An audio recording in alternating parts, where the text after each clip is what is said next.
In the late 1990s to early 2000s, the Democratic Republic of Congo was the site of a war that was so devastating in its scale and which involved so many countries that it was dubbed the Great War of Africa, or Africa's World War. Fast forward to today, with Rwandan-backed rebels recently capturing a key Congolese provincial capital last week, and seemingly with an eye on pushing forwards, there are fears that the conflict could spiral into a wider regional war.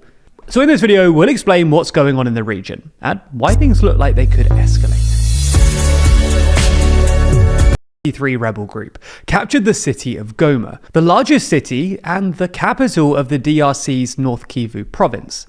M23 had already captured swathes of territory since relaunching its rebellion in 2022, but seizing Goma was a strategic and symbolic coup. Rwanda's support for M23 goes beyond just funding and equipping them, though. A recent UN experts report said that the Rwandan military has de facto control over M23 operations, and estimated that there are upwards of 4,000 actual Rwandan soldiers fighting alongside M23 in the DRC. Rwanda's longtime president, Paul Kagame, has previously denied Rwandan involvement, but also has a bit of a history of half-denials and semi-confessions. Here's a recent example from a CNN interview. So let me ask this directly, Mr. President. Today, on the 3rd of February, does Rwanda currently have any troops at all in Eastern DRC? I don't know. You're the commander-in-chief. Yeah, there are many things I don't know. But if you want to ask me, is there a problem in Congo that concerns Rwanda, and that Rwanda would do anything to protect itself? I'd say 100%. Rwanda's stated justification is that it needs to protect its own security and the safety of ethnic Tutsis in the eastern DRC. The same justification that saw Kagame's Rwanda invade the DRC twice in the late 90s following the Rwandan genocide, when Hutu extremists killed some 800,000 primarily Tutsi people in Rwanda. Rwanda does of course have other strategic and economic interests in the eastern DRC though. For example, M23's control of the mineral-rich area has been lucrative for both the rebel group and Rwanda, with UN experts saying that M23 ensured the monopoly for the export to Rwanda of coltan, essential in electronic devices. As such, Kagame's actions look like simple territorial conquest, and is being accused of employing tactics similar to Russia a decade ago in eastern Ukraine. Anyway, after capturing Goma, M23 fighters reportedly continued to push southwards in the direction of another major city, Bukavu, on the southern shore of Lake Kivu. Earlier this week though, the rebel alliance that includes the M23 declared a unilateral ceasefire for humanitarian reasons, and said that it had no intention of capturing Bukavu or other areas. You might therefore think that things are de-escalating rather than escalating, but there are reasons to be skeptical about this ceasefire. For example, it was roughly a year ago that M23 announced that it had no intention of taking Goma, and we know how that turned out. Therefore, the Congolese army doesn't buy the latest announcement, saying M23 calls for ceasefires to reorganize and reinforce their ranks. A 2023 UN experts report came to a similar conclusion, saying that announced withdrawals and disengagements appeared to have been temporary and tactical, aimed mainly at buying time.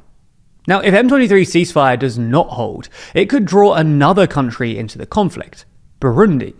Burundi actually already has troops in the DRC, initially to fight Burundian anti-government rebels there, but more recently to support the Congolese army against the M23. If M23 and Rwanda push down into South Kivu province, they'll get closer to the DRC-Burundi border, and could result in direct clashes between Burundian and Rwandan soldiers, adding to the risk of a regional war, especially given the already tense relationships between the Rwandan and Burundian government. As you can see, the conflict is already an international one, especially when you consider that the Congolese army is supported by a UN peacekeeping force, a deployment by the Southern African Development Community, and foreign mercenaries. In fact, nearly 300 Romanian mercenaries surrendered as Goma fell to M23 and Rwanda. Clashes between foreign peacekeepers and M23, or Rwandan fighters, have further inflamed tensions in the region and on the continent. 14 South African soldiers were killed in the defense of Goma, prompting South Africa's president to warn Rwanda that further attacks on its troops would be considered a declaration of war. In response, Rwanda's Kagame accused South Africa of being part of a belligerent force involved in offensive combat operations to help the Congolese government fight against its own people. Meanwhile, the Congolese government has so far remained defiant. As Goma fell, the Congolese foreign minister said that the Rwandan-backed offensive was a declaration of war, and Congolese President Felix Tshisekedi vowed a vigorous and coordinated response. Our final reason why an escalation of the conflict is a very real possibility is that this M23 rebellion looks notably different to the one that was waged in 2012-2013. That was a largely ethnic Tutsi rebellion in the east that pushed for the integration of its fighters into the Congolese army. However, this time round, it's taken on a more national agenda. According to International Crisis Group analysis, M23 has accumulated resources and allies, making them attractive partners not only to armed groups in eastern DRC, but to others aiming to undermine President Tshisekedi.